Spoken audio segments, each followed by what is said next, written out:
வணக்கம் மக்களே. நடிகர் சிவாஜி கணேசனை பிடிக்கும்னா நம்ம சேனலை சப்ஸ்கிரைப் பண்ணிக்கோங்க. நடிகர் சிவாஜி கணேசனுக்கு ஒரு முறை தூக்கத்தில் நெஞ்சு வலி வந்திருக்கு.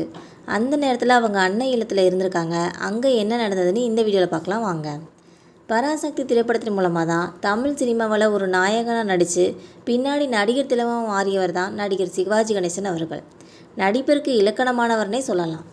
இவருக்கு பின்னால் பல நடிகர்கள் வந்தாலும் அவரை போல் நடிக்க யாராலையும் முடியலன்னு சொல்லலாம். அதனால தான் சினிமா திரையுலகத்தில் அவரோட சிம்மாசனம் இன்னும் காலியாகவே இருக்குதுன்னு சொல்லலாம். சிவாஜி கணேசன் கூட்டு குடும்பத்திற்கு அதிக முக்கியத்துவம் கொடுக்குறவர். அவருக்கு 2 மகன்கள் இருக்காங்க. 2 மகன்களோடும் உறவினர்களோடும் அன்னை இல்லத்தில் தான் வாழ்ந்து வந்திருக்காங்க. அதே போல் அடிக்கடி திரைப்பிரபலங்கள் நிறைய பேரையும் வீட்டுக்கு வர சொல்லி விருந்து வச்சு அழகு பார்ப்பாராம். அதுலேயும் அசைவ விருந்து வைக்கிறதுல அவரை அடிச்சுக்க யாராலையும் முடியாதுன்னு சொல்லுவாங்க. நடிகர் ரஜினி, கமல், விஜய்னு பல பேரும் அவங்களோட வீட்டுக்கு போய் சாப்பிட்ருக்காங்களாம்.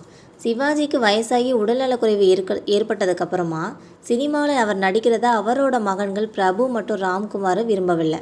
அதனால் மிகவும் ரொம்ப கவனமாக அவருக்கேற்ற கதையில் மட்டும் தேர்ந்தெடுத்து நடிக்க வச்சுருக்காங்க. வெளிநாட்டில் கூட கூட்டிகிட்டு போய் அவருக்கு சிகிச்சை பார்த்துருக்காங்க. ஆனால் சிவாஜி தங்கியிருந்த அன்னை இல்லத்தில் தான் நிறைய அறைகள் இருக்குமா. ஒவ்வொருத்தருக்கும் தனித்தனி அறைகள் இருக்குமா.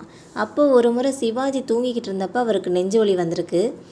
உதவிக்காக பிரபு மற்றும் ராம்குமாரை கூப்பிட்ருக்காரு. ஆனால் அவரோட குரல் யாருக்குமே கேட்கல. தடுமாறி அவரே எழுந்து ரொம்ப கஷ்டப்பட்டு ஹாஸ்பிட்டலுக்கு எப்படியோ ஃபோன் செஞ்சிட்டாங்க. அதுக்கப்புறமா மருத்துவர் வீட்டுக்கு வந்து பார்த்ததுக்கப்புறம் தான் மற்றவங்களுக்கு விஷயமே தெரிஞ்சிருக்கு. அதுக்கப்புறமா நடிகர் சிவாஜி கணேசன் அவரோட மகன்கள்கிட்ட சொல்கிறாங்க, ஏழையாக இருக்கிறவன் அவன் குடும்பத்தோடு ஒன்றா தூங்குறான். அவனுக்கு ஏதாவது ஒன்று ஆச்சுன்னா பக்கத்தில் இருக்கிறவங்க என்னன்னு கேட்பாங்க. எனக்கு அதுக்கு கூட வழி இல்லாமல் போயிடுச்சு. இப்படி பெரிய வீடாக கட்டி வாழாதீங்கடா, சின்ன வீடாக கட்டுங்க, எல்லாருக்கும் தனித்தனியாக இல்லாமல் ஒன்றா இருங்கன்னு புலம்புனாரா நடிகர் திலகம் சிவாஜி கணேசன் அவர்கள். ஆரம்ப காலத்தில் நடிகர் எம்ஜிஆருக்கும் சிவாஜி கணேசனுக்கும் நல்ல நட்பு இருந்திருக்கு. இடையில் இவங்க 2 பேருமே அரசியலில் இறங்கிட்டாங்க. அப்போ தான் ஒருத்தருக்கு ஒருத்தர் மோதிக்கிட்டாங்கன்னே சொல்லலாம். ஒருத்தரை தப்பாக மேடைகளில் பேசிக்கிட்டாங்க. இந்த விஷயத்தை எம்ஜிஆரோட மறைவுக்கு பின்னாடி சிவாஜி கணேசன் உணர்ந்திருக்காரு.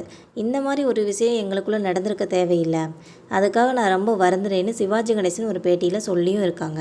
நடிகர் சிவாஜி கணேசன் கிட்ட இயக்குனர்கள் ஆக்ஷன் படத்தை பற்றி சொன்னாங்கன்னா இது அண்ணன் எம்ஜிஆர் தான் நடிக்கிறதுக்கு சரியாக இருக்கும் அப்படின்னு சொல்லி அனுப்பி விட்டுருவாங்களாம்.